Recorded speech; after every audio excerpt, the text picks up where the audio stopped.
So Sam Samai, who has made some really interesting films, would you like to talk to us about the process you used when you were making your film? Because it's quite a different technique. Yeah, it was quite an interesting process for me as well because I was just starting out, and what I did was I was interested in the poetry of Rumi, who's a Persian poet from the 12th century or 13th century, and I started with two lines of his poem, and I tried to build a um, film around that. It was quite a challenge. At one stage, I was trying to use a voiceover for the whole film, but some of the teachers at the school sort of pointed me towards making it more a narrative, and at certain stages, it was quite difficult. It was. I think I compared it to the dentist at one point. You know, trying to make a story around just two lines of a poem.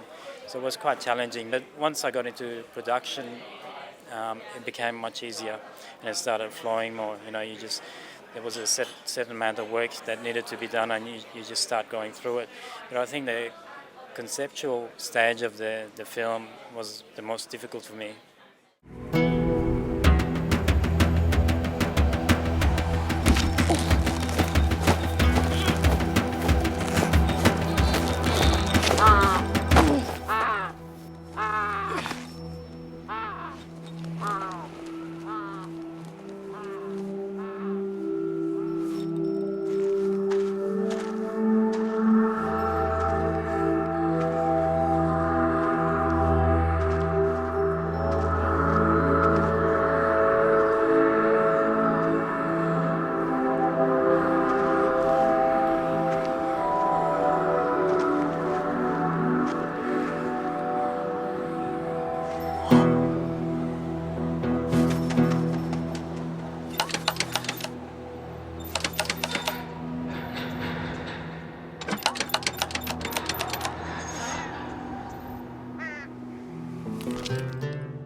And you worked with sand as well, painting and sand. Yeah. I decided to do paint on glass, and the whole film rotates around the character being in a desert.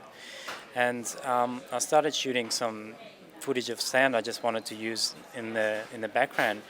And when I was doing that, I noticed that just little movements created an interesting effect. So I shot, you know, lots of different frames of the sand, just brushing the sand, and I got this movement with the sand, and I ended up using that as like a separate character in the film. Like it goes with the mood of the film. When it gets more exciting, the sand starts moving more, and at certain points it just stops. And I think it was quite an interesting element, and it just happened by accident. It wasn't planned at all. And you also work a bit with flash as well, don't you? Yeah. The film was six and a half minutes, and I started animating on the computer. So, doing the rough animations in a program called Plastic Animation Paper, which is quite similar to working on paper, but there's no scanning involved, but it still has a lot of the traditional feel of animating on paper. So I did the rough animation, then I took that into Flash and cleaned up all the lines. So that was the first stage of it, and the second stage was to take the cleaned up drawings and use paint on glass to color it in, which was a interesting technique, but I'm not sure if I want to do that again. It was very time consuming doing paint on glass.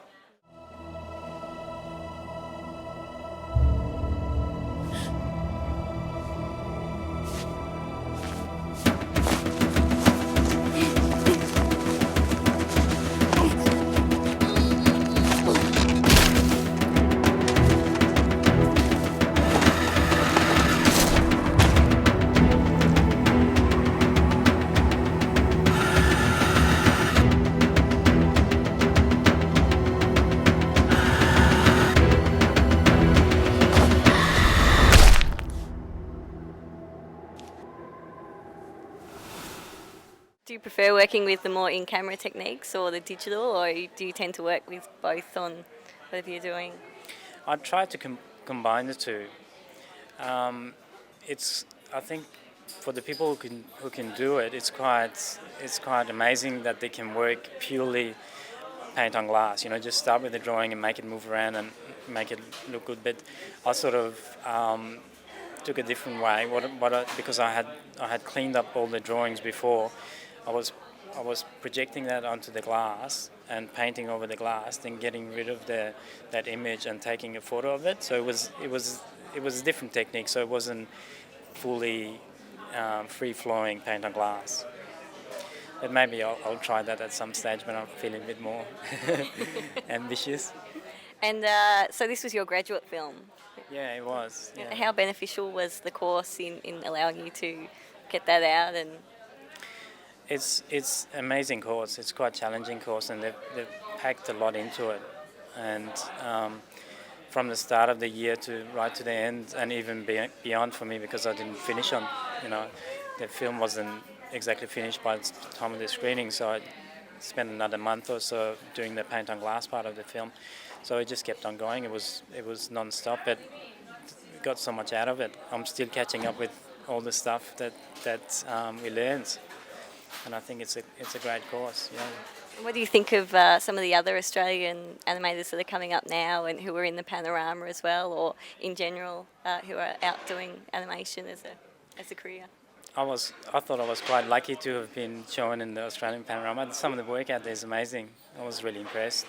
Definitely inspirational to see that sort of thing, because once I finished the film, I sort of started losing a bit of momentum. But coming to a festival like MIAF, it just brings up all the inspiration again.